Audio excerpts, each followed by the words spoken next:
नमस्ते to all, I welcome in you in the series of the research methodology.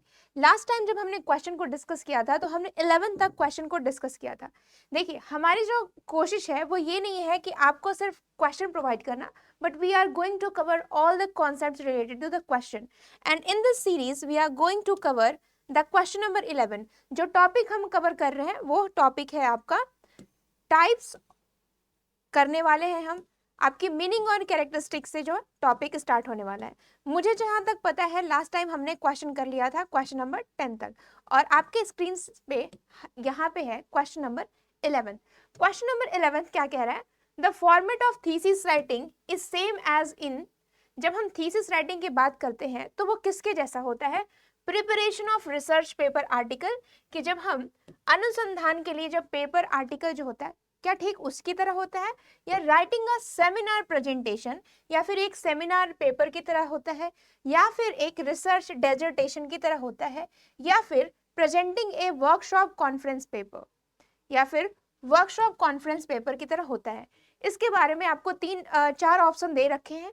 आपको बताना है कि थीसिस राइटिंग, देखिए थीसिस जनरली हम पीएचडी में लिखते हैं। डेजर्टेशन आपकी कहीं कहीं पे ये मास्टर लेवल पे की जाती है, कहीं कहीं पे थीसिस को ही डेजर्टेशन कहा जाता है और ये मास्टर और पीएचडी दोनों को कहा जाता है। बट जनरली हम देखें तो डेजर्टेशन आपके मास्टर लेवल तक होता है। पीजी लेवल में जब आप लिखते हो दैट इज कॉल्ड डेजर्टेशन, और जब आप थीसिस लिखते हो तो वो आपके पीएचडी में हम बात करते हैं। तो यहाँ पे क्वेश्चन यही पूछ रहा है कि फॉर्मेट किसके जैसा होता है थीसिस का? क्या वो रिसर्च पेपर की तरह होता है? फिर क्या वो सेमिनार की तरह प्रेजेंटेशन जो होता है उसकी तरह होता है? डेजर्टेशन और वर्कशॉप और कॉन्फ्रेंस पेपर की तरह होता है? ये आपके चार ऑप्शन दे रखे हैं। आपको बताना है किसकी तरह होता है जब हम थीसिस राइटिंग के फॉर्मेट की बात करते हैं, प्रारूप की बात करते हैं।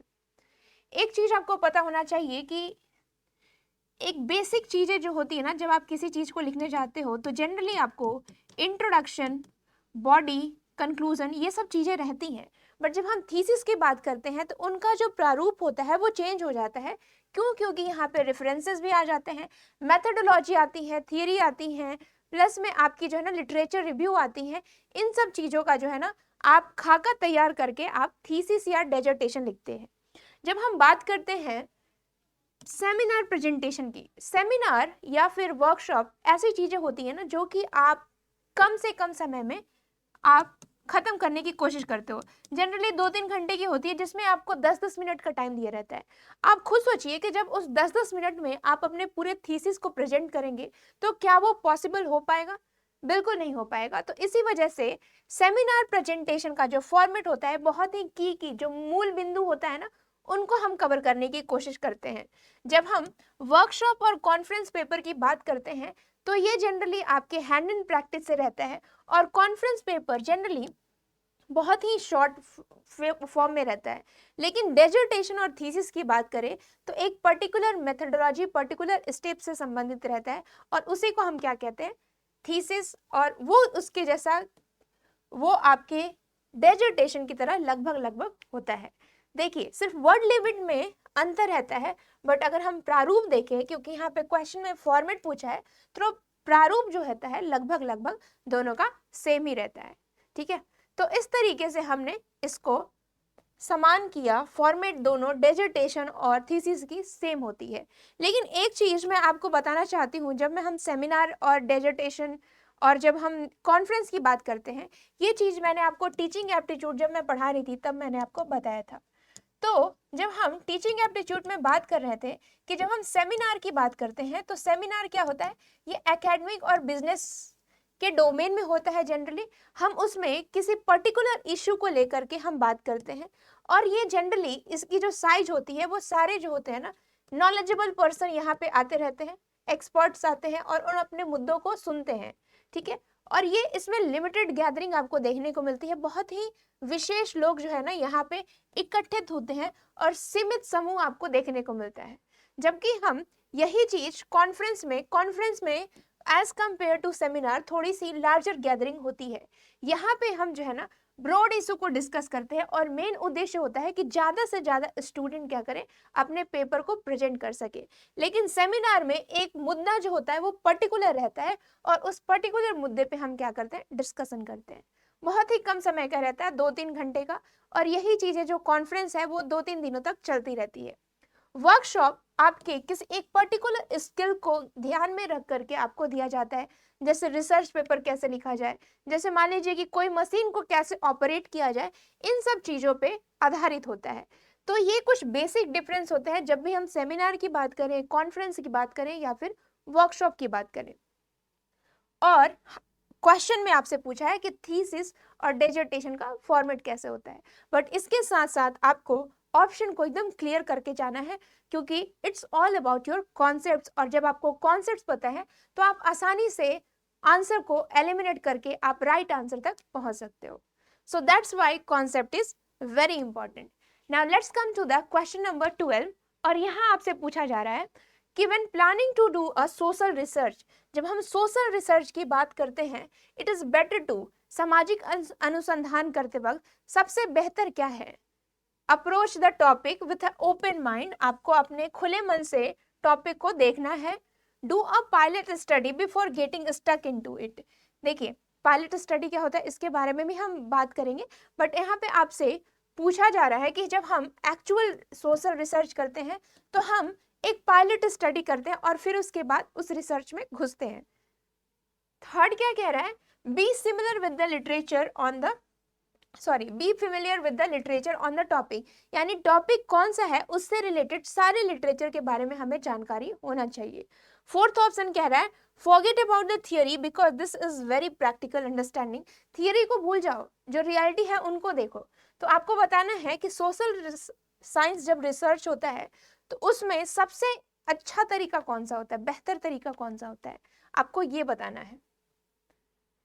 बहुत ही कॉमन अंडरस्टैंडिंग वाली क्वेश्चन है। देखिए रिसर्च एप्टीट्यूड ये कॉमन सेंसिकल चीजें से ही डेवलप होती है।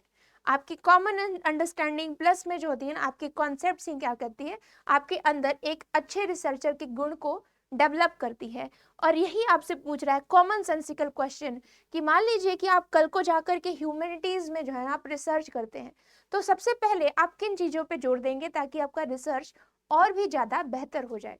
देखिए जब आप टॉपिक को ओपन माइंडेड देखोगे ये तो जरूरी है, ठीक है, लेकिन सबसे बेटर क्या है, देखिए एनटीए में सारे ऑप्शन आपको सही सही दिखेंगे, but we have to find the most appropriate one, सबसे उचित क्या है उसे हमें देखना है। Do a pilot study before getting stuck into it. Pilot study क्या होता है ये आपको जानना थोड़ा जरूरी है। पायलट स्टडी का मतलब क्या होता है कि मान लीजिए कि आप जो है ना कोई स्टडी को एक्सपेरिमेंट करने वाले हो 100 लोगों पे, तो आपको क्या करना है, एक छोटे से यूनिट में आपको पहले रिसर्च करके फिर लोगों के बारे में, लोगों को उसमें इंक्लूड करना है। जैसे मान लीजिए उदाहरण के रूप में आप कोरोना वैक्सीन को चेक कर रहे हो, ठीक है, और उस टाइम आप क्या करोगे, आप 100 लोगों पे चेक करने से बढ़िया है कि आप जो है ना 10 लोगों पे पहले चेक कर लो, ठीक है। तो इस तरीकों को हम कहते हैं पायलट स्टडी, यानी कि पहले आप छोटे से यूनिट में आप क्या करते हो, एक्सपेरिमेंट करते हो। अगर ये एक्सपेरिमेंट आपके 10 लोगों में सही जा रहा है तो आप उसको 100 लोगों पे इम्प्लीमेंट करते हो, that is all about pilot study. But ये सब चीजें ना आपको साइंटिफिक स्टडी में किया जाता है। साइंटिफिक चीजों में जनरली हम पायलट स्टडी का अध्ययन करते हैं, ठीक है। जब हम सोशल साइंस वाले रिसर्च की बात करते हैं, मान लीजिए कि आप आदिवासी समाज की बात करते हो, आदिवासी समाज के लिए आप पहले पायलट स्टडी करोगे कि डायरेक्ट जाकर के आप अध्ययन करोगे, इससे आपका दुगना जो है ना टाइम भी लॉस होगा प्लस में मनी भी लॉस होगा। तो pilot study is not a feasible one. B familiar with the literature on the topic, ये कहीं ना कहीं आपको लिटरेचर रिव्यू से रिलेटेड जो है ना चीजें बता रही है कि आपको सोशल साइंस में जब रिसर्च करते हैं तो पहले आप उससे रिलेटेड जितने भी लिटरेचर हैं आप समझ जाइए कि पहले कौन से मेथड यूज किए गए, पहले कौन सी थियरी यूज किए गए, पहले किस तरीके से डाटा कलेक्ट किया गया, उसके आधार पे आप कमियों को निकालें और जो कमी आप देख रही है उसके आधार पे अपनी एक डिजाइन बनाएं और फिर आप क्या करो, रिसर्च को कैरी ऑन करो। तो your literature review is the most important part when we talk about the social science research. Forget about theory because it is a very practical understanding. देखिए थियरी को भूल करके, मेथड को भूल करके हम रिसर्च को नहीं कैरी कर सकते। बहुत ही कम ऐसे रिसर्च होते हैं ना जो थियरी को साथ में ना ले करके, बट आपको उससे रिलेटेड थियरी के बारे में जानना होगा कि ये पहली थियरी थी और इसको मैं जो है ना इससे थोड़ा सा हट के जो है ना एक नई कॉन्सेप्ट लाने की कोशिश कर रही हूँ।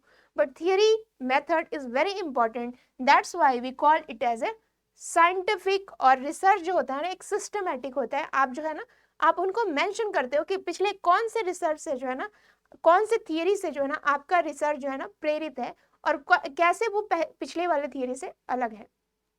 तो थियरी को आप नहीं भूल सकते, हालांकि वो कितना भी प्रैक्टिकल क्यों ना हो। लेकिन एक चीज जो हमें सबसे सटीक जवाब मिल रहा है वो ये है कि लिटरेचर रिव्यू से रिलेटेड जितनी भी इससे पहले जो खोज हो चुकी है उसके बारे में हम परिचित हों, और तब जाकर के क्या होगा, आपकी जो सोशल साइंस की जो रिसर्च है वो एक सही डायरेक्शन में जाएगी। ठीक है, तो literature review is the very important part when we going to do the social science research. ठीक है, अब हम आते हैं क्वेश्चन नंबर 13 पे। 13 क्वेश्चन क्या कह रहा है, we review the relevant literature to know. जब भी हम संबंधित साहित्य की समीक्षा करते हैं, क्यों करते हैं, कह रहा है what is already know about the topic, हमें ये जानना है कि पहले इससे क्या क्या जानकारी, क्या क्या चीजें जो है ना वो पता हो चुकी है। दूसरा कह रहा है what concepts of theory has been applied to the topic, यानी कि विषय में कौन कौन से अवधारणाओं और सिद्धांतों का उपयोग किया जा चुका है। ठीक है, ये आपका दूसरा ऑप्शन है। थर्ड कह रहा है who all the key contributor of the topic, यानी इससे जुड़े ना कौन कौन से की कंट्रीब्यूटर्स हैं। और फोर्थ ऑप्शन आपका दे रखा है ऑल ऑफ द एबव, यानी कि इनमें से सही।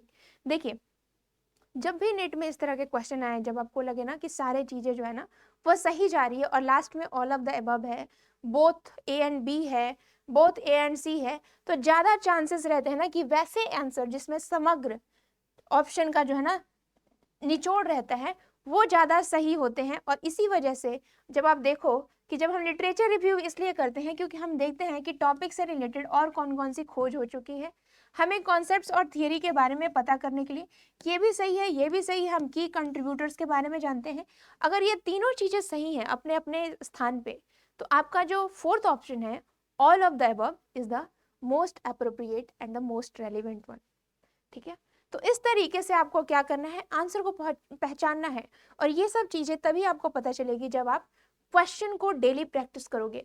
आप जब क्वेश्चन को डेली प्रैक्टिस करोगे तो आपको पता चलेगा कि कौन सी तरह से मुझे क्वेश्चन को अप्रोच करना है। ठीक है, तो क्वेश्चन को अप्रोच करने का तरीका आता है प्रैक्टिस से, और प्रैक्टिस करने से हमें नजरिया एक डेवलप्ड होता है कि कैसे हमें एलिमिनेट करना है, कैसे क्वेश्चन को अप्रोच करना है। So now we are moving to the question number 14। Question number 14 क्या कह रहा है, विच कम फर्स्ट, थियरी और रिसर्च, इनमें से कौन पहले आता है, एक थियरी, सिद्धांत या अनुसंधान। बहुत ही एनालिटिकल क्वेश्चन, बहुत ही जो होता है ना कॉमन सेंसिकल क्वेश्चन। कह रहा है थियरी, थियरी आता है, सिद्धांत आता है, क्यों, because otherwise you are working in the dark, बिना थियरी के आप जो है ना अंधेरे में काम कर रहे हो। दूसरा कह रहा है रिसर्च पहले आता है क्योंकि बिना रिसर्च के आप थियरी को तो डेवलप कर ही नहीं सकते, ये भी लॉजिक सही है। तीसरा कह रहा है it depend upon your point of view, ये आपके नजरिए पे आधारित है कि आप कौन सा पहले यूज कर रहे हो। फोर्थ कह रहा है द क्वेश्चन इज मीनिंगलेस, ये क्वेश्चन ही जो क्या है ना अर्थहीन है, because you can't have a one without the other, एक के बगैर दूसरा को आप नहीं ला पाते। बहुत ही अच्छा क्वेश्चन है। और कुछ ऐसा ही क्वेश्चन जो है ना आपसे पूछा जाता है कि बताओ पहले मुर्गी आया पहले अंडा। ठीक है, यहाँ पे जो है ना आपकी सोच देखने की जरूरत है कि पहले आपने मुर्गी को देखा क्या पहले आपने अंडे को देखा। ठीक है, तो इस तरीके से आपने कहाँ से रिसर्च शुरू किया, कहाँ से जो है ना अपनी जर्नी स्टार्ट की, वो उस पर निर्भर करता है। तो वो रिसर्च के जो है ना नजरिए पर डिपेंड करता है, रिसर्चर के नजरिए से डिपेंड करता है कि आपने थियरी को ही पहले रिसर्च माना है या फिर रिसर्च से एक थियरी को, यानी कि आपकी इनिशियल पॉइंट, आपकी point of view that will change the whole game. और इसी तरीके से थियरी, क्योंकि otherwise it working in the dark, देखिए ये जो है ना ये जनरली एम्बिगस है, यानी कहते हैं ना कि आप जो है ना आधा अधूरा जानकारी दे रहे हैं। ये जो है वो इसलिए थियरी और रिसर्च की डिबेट जो आती है ना वो रिसर्चर के पॉइंट ऑफ व्यू से आती है कि आपने जो है ना एक रिसर्चर जो है वो किस तरीके का रिसर्च कर रहा है, क्या वो थियरी से रिलेटेड रिसर्च कर रहा है, वो थियरी को पहले उठाएगा। अगर मान लीजिए कुछ ऐसी चीजें, प्रैक्टिकल चीजें जो कि उसके कॉमन अंडरस्टैंडिंग पे बेस हो, तो वो क्या करेगा, उन एग्जाम्पल्स को लेकर के लास्ट में थियरी बनाएगा। तो वो डिपेंड करता है रिसर्चर के टाइप ऑफ क्वेश्चन पे, उनके टाइप ऑफ रिसर्च पे, टाइप्स ऑफ मेथड पे, उस पर डिपेंड करता है। तो it's depend upon your point of view. ठीक उसी प्रकार की आपने मुर्गी पहले देखा या पहले अंडा देखा, ठीक है। तो ये जो है third option is the most appropriate one. देखिए यहाँ पे कह रहा the question is meaningless because one can't have been without the other, ठीक है। रिसर्च के बिना थियरी नहीं है, थियरी के बिना रिसर्च नहीं है, ये भी सही है, but most appropriate one it's depend upon point of view कि आपने अपनी रिसर्च जो है ना कहाँ से शुरुआत की, आपने किसको जो है थियरी माना, किसको रिसर्च माना। So it's your type of research. Question number 15 की तरफ आते हैं। A deductive theory is one that, deductive theory कौन है। देखिए जब हम लोग इंडक्टिव और डिडक्टिव पढ़ रहे थे, तो इंडक्टिव में मैंने आपको बताया था कि जब भी हम इंडक्टिव की बात करते हैं, आई फॉर इंडिविजुअल, यानी कि हम किसी पर्टिकुलर से जनरल की तरफ बढ़ते हैं, ठीक है। और जब हम डिडक्टिव की बात करते हैं, तो किसी जनरल आइडिया से, किसी थियरी से हम एग्जाम्पल की ओर बढ़ते हैं, ठीक है। तो यहाँ पे हम थियरी से एग्जाम्पल की तरफ बढ़ेंगे। तो यहाँ पे क्वेश्चन कह रहा है ए डिडक्टिव थियरी कौन कहलाता है, allow theory to emerge out of data, यानी कि वैसी डेटा जो कि थियरी से निकल कर आती है। इन्वॉल्व और टेस्टिंग एक्सप्लिसिटली डिफाइंड हाइपोथेसिस, ये क्या करता है, जो एक्सप्लिसिटली डिफाइंड हाइपोथेसिस है उनको वो टेस्ट करता है। Allow for finding to feedback into a stock of knowledge, यानी कि हम परिमाणों को ज्ञान के स्रोत से फीडबैक को जांच करने की अनुमति देता है। Use qualitative method when ever possible, आप क्या करते हो, क्वालिटेटिव मेथड का यूज करते हो जब भी पॉसिबल है, शब्द के जाल में नहीं फंसिएगा। देखिए जब भी हम डिडक्टिव की बात करते हैं, तो डिडक्टिव का मतलब है आप क्या करते हो, किसी जनरल आइडिया को आप टेस्ट करते हो, और यही यानी कि आप थियरी को क्या करते हो, टेस्ट करते हो। और यहाँ पे आप देखिए testing of explicitly defined hypothesis, hypothesis ही तो आगे जाकर देखिए स्पष्ट रूप से परिभाषित हाइपोथेसिस को ही तो थियरी कहते हैं। थियरी जब स्पष्ट रूप से परिभाषित हो जाती है तो वो क्या कहलाती है, वो कुछ नहीं कहलाती है, वो थियरी ही कहलाती है। तो थियरी को हम क्या करते हैं, प्रशिक्षण करते हैं, परीक्षण करते हैं, और उसी को हम क्या कहते हैं, डिडक्टिव कहते हैं, ठीक है। और मैंने आपको अभी बताया कि थियरी से हम कहाँ बढ़ते हैं, एग्जाम्पल की ओर, ठीक है, यानी कि हम जनरल आइडिया से पर्टिकुलर की तरफ बढ़ते हैं, ठीक है। तो उसे हम डिडक्टिव कहते हैं। So your option B is a correct one. देखिए allow theory to emerge out of data, यानी कि आप थियरी कहाँ से निकालते हो, डेटा से, और इसको हम क्या कहते हैं, इसको हम कहते हैं ग्राउंडेड रिसर्च, ठीक है। आप डेटा को कलेक्ट करके उसके हिसाब से आप क्या करते हो, थियरी निकालते हो, that is called grounded research. Allow for finding the feedback into a stock of knowledge, आप नॉलेज से क्या करते हो, फीडबैक लाते हो। तो ये तो कहीं फीडबैक, ये जो है ना आपका डिडक्टिव में कहीं इसका लेना देना नहीं है। Use qualitative method when ever possible, कि हम क्या करते हैं, क्वालिटेटिव मेथड का यूज करते हैं जहां पे भी पॉसिबल हो। देखिए जब भी हम, मैंने आपको बताया था कि जब भी हम पॉजिटिविज्म की बात करते हैं, पोस्ट पॉजिटिविज्म की बात करते हैं, यहाँ पे थोड़ा सा कॉन्सेप्ट समझिएगा। जब भी हम पॉजिटिविज्म, पोस्ट पॉजिटिविज्म की बात करते हैं, पॉजिटिविज्म क्या है, साइंटिफिक है, ठीक है, साइंटिफिक है, यानी कि ये क्या है, क्वांटिटेटिव इन नेचर है, क्वांटिटेटिव इन नेचर है, ठीक है।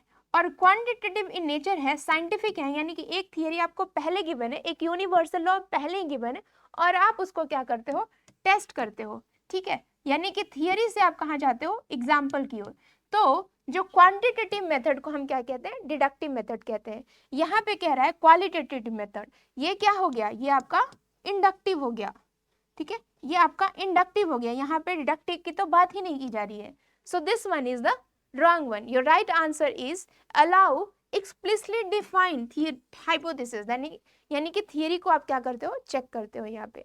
सो 15 का जो राइट आंसर होगा वो आपका बी होगा, ठीक है। इस तरीके से हमने देखा। एक चीज मैं आपको बताना चाहती हूँ, डिडक्टिव थियरी हमेशा जनरल से पर्टिकुलर की ओर और इंडक्टिव उसके जस्ट अपोजिट, ठीक है, पर्टिकुलर से जनरल की ओर बढ़ते हैं। हाइपोथेसिस कुछ नहीं होता है, जो थियरी, जो जब हाइपोथेसिस अच्छे से डिफाइन हो जाता है, क्लियरली डिफाइन हो जाता है, दैट इज कॉल्ड थियरी, वो थियरी बन जाता है, ठीक है। सो इस तरीके से हमने जाना क्वालिटेटिव क्वांटिटेटिव रिसर्च, प्लस में हमने देखा डिडक्टिव इंडक्टिव के बारे में, पॉजिटिविज्म पोस्ट पॉजिटिविज्म के बारे में। अब आते हैं हम क्वेश्चन नंबर 16, और ये आज का लास्ट क्वेश्चन है। क्वेश्चन कह रहा है which of the following is not a type of research question, यानी कि इनमें से कौन जो है ना रिसर्च क्वेश्चन का एक रूप नहीं है, ठीक है, आपसे ये पूछ रहा है। ऑप्शन आपके दे रखे हैं, प्रेडिक्टिंग एन आउटकम, आप क्या करते हो, परिणाम का पूर्वानुमान करते हो, क्या ये रिसर्च क्वेश्चन है। इवेल्युएटिंग अ फेनोमेना, आप जो है ना प्रगटन का मूल्यांकन करते हो, क्या ये एक रिसर्च मेथड है। डेवलपिंग अ गुड प्रैक्टिस, आप क्या करते हो, एक अच्छी जो है ना प्रैक्टिस डेवलप करते हो। अ हाइपोथेसिस, आपको बताना है हाइपोथेसिस। देखिए अगर आपके कॉन्सेप्ट्स क्लियर हो गए तो आप जो है ना आप आराम से इसको एलिमिनेट कर सकते हो कि रिसर्च क्वेश्चन का कौन सा पार्ट नहीं है। Which of the following is a not a type, sorry it's a type, इनमें से कौन रिसर्च क्वेश्चन का टाइप नहीं है।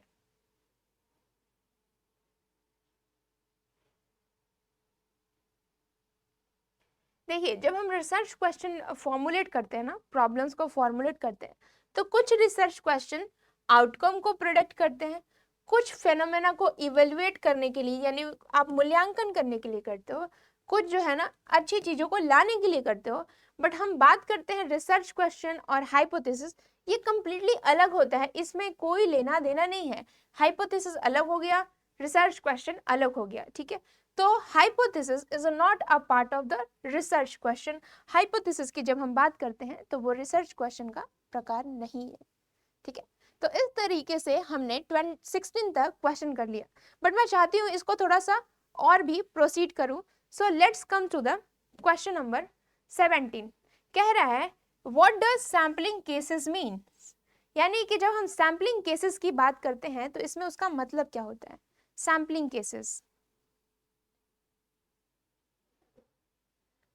जब हम सैम्पलिंग केसेस की बात करते हैं, देखिए एक होता है सैम्पलिंग फ्रेम, एक होता है सैम्पलिंग केसेस, एक होता है सैंपल, एक होता है पॉपुलेशन। इन सब में अंतर हमें पता होना चाहिए कि सैम्पलिंग यूजिंग ए सैम्पलिंग फ्रेम, जब हम सैम्पलिंग की बात करते हैं तो ये सैम्पलिंग फ्रेम का बात सैम्पलिंग फ्रेम को यूज करते हैं। Identify people who are suitable for research, sampling cases का मतलब उन लोगों का जांच करना जो कि रिसर्च के लिए सुटेबल है। और सैम्पलिंग केसेस का लिटरल मतलब यानी कि शब्दकोशीय मतलब होता है कि रिसर्च के ब्रीफ केस को हम जानते हैं, that is called sampling case. या फोर्थ कह रहा है कि सैम्पलिंग केसेस का मतलब क्या होता है, पीपल, न्यूज़पेपर, टेलीविजन और प्रोग्राम को ही हम क्या कहते हैं, सैम्पलिंग केस कहते हैं। आपको बताना है इनमें से कौन जो है ना सही उत्तर है जब हम सैम्पलिंग केसेस के मतलब के बारे में हम बात करते हैं।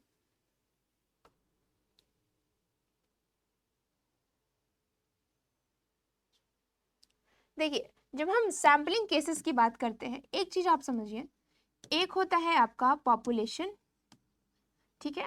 पॉपुलेशन मतलब कि ये हो गया आपका भाग पॉपुलेशन, और फिर उसके बाद आता है आपका सैम्पलिंग फ्रेम, ठीक है। सैम्पलिंग फ्रेम, ये है आपका सैम्पलिंग फ्रेम, यानी कि उसमें भी जैसे मान लीजिए यहाँ पे 100 लोग हैं ना, 100 लोग अगर मान लीजिए कि लोग जैसे बहुत अच्छे लोग हैं और उनके बारे में आप अध्ययन करते हो, ठीक है, तो उस 100 लोगों में मान लीजिए आप जो है ना सिर्फ बॉयज का अध्ययन कर रहे हो, तो आप जो है क्या कर रहे हैं, 100 लोगों में 75 बॉयज हैं, तो उसके बारे में आपने सैम्पलिंग फ्रेम लिया। अब उसमें से भी आप क्या निकालोगे, उसमें से भी आप निकालोगे सैंपल, ठीक है, उससे भी आप निकालोगे सैंपल, यानी 75 लोगों का तो आप अध्ययन नहीं कर पाओगे, तो उसमें से जो है ना आप 15 लोगों को चुनते हो, तो ये क्या हो गया आपका सैंपल, यानी कि आपने 15 लोगों के स्टडी करके और आपको रीजन देना है कि आपको रैंडमली सेलेक्ट करना है, और वो क्या होते हैं आपके सैंपल हो जाते हैं, ठीक है। तो ये हो गए आपके पॉपुलेशन, ठीक है, 100 लोग, 75 लोग क्या हो गए आपके सैम्पलिंग फ्रेम हो गए, और जो 15 लोगों आपने चुना दैट इज योर सैंपल। अब इसमें क्वेश्चन पूछ रहा है कि इनमें से कौन जो है ना सैम्पलिंग केसेस हैं। सैम्पलिंग केस का मतलब क्या होता है, सैम्पलिंग यूजिंग ए सैम्पलिंग फ्रेम। देखिए सैम्पलिंग जो कि सैम्पलिंग फ्रेम का यूज करती है, लेकिन ये कहीं भी जो है ना सैम्पलिंग केसेस को डिफाइन नहीं कर रही है। Identifying people who is suitable for research, उसको हम क्या कहते हैं, उसको हम लोग कहते हैं सैम्पलिंग फ्रेम, उसको हम सैम्पलिंग केस नहीं कहते हैं। Literally the research brief case, यानी ब्रीफ में जब आप संक्षिप्त में आप उनको बात करते हो तो वो क्या है आपका सैम्पलिंग केस नहीं। सैम्पलिंग केस का मतलब क्या होता है, केसेस की स्टडी करना, यानी कि एक जो होता है ना पर्टिकुलर चीज को लेकर के आप स्टडी करते हो, जैसे कि न्यूज़पेपर, टेलीविजन, पीपल, इन सब को आधार मान के आप जो है ना सैंपल की स्टडी करते हो, that is your sampling cases. ठीक है, तो ये जो फोर्थ है आपका राइट आंसर है। ठीक है, तो इस तरीके से we are going to cover these concepts. In the next video we are going to cover the rest of the question, जिसमें हम और भी रिलेटेड इससे इंपॉर्टेंट जितने भी क्वेश्चन होंगे उसको हम कवर करने की कोशिश करेंगे। बट ये सब क्वेश्चन आपको लग रहे होंगे कि ये सब क्वेश्चन मैं बाहर से दे रही हूँ, but all this question is your conceptual clarity, जो कि आपके कॉन्सेप्ट से रिलेटेड है। तो इन सब चीज़ों की नॉलेज होना ये प्राइमरी इंपॉर्टेंट है जब भी आप रिसर्च को प्रैक्टिस करो। तो रिसर्च से रिलेटेड इंपॉर्टेंट चीज़ों को आप पढ़िए और फिर उसके बाद हम अपनी अंडरस्टैंडिंग को धीरे धीरे डेवलप करेंगे। कोशिश ये है कि हम 25 क्वेश्चन टाइप और कैरेक्टरिस्टिक से रखें और फिर उसके बाद हम क्या करेंगे, फिर उसके बाद हम कवर अप करने की कोशिश करेंगे टाइप्स ऑफ रिसर्च, और साथ ही साथ जो पहला इंपॉर्टेंट जो 15 तक क्वेश्चन होगा वो होगा हमारा positivism and post positivism approaches से। So in the next session we are going to cover the rest of the question that is related to types and characteristic। फिर उसके बाद जो next 25 क्वेश्चन होगा वो होगा आपके अप्रोचेस से, और फिर उसके बाद जो 50 क्वेश्चन से ज़्यादा 100 और 200 क्वेश्चन होगा वो आपके टाइप्स ऑफ रिसर्च से होंगे। सो इस तरीके से we are going to cover all of the question that has been keep asking in the UGC NET exam and the further PhD level exam. Thank you for joining and thank you for connecting with us. Stay reading and stay joining with us.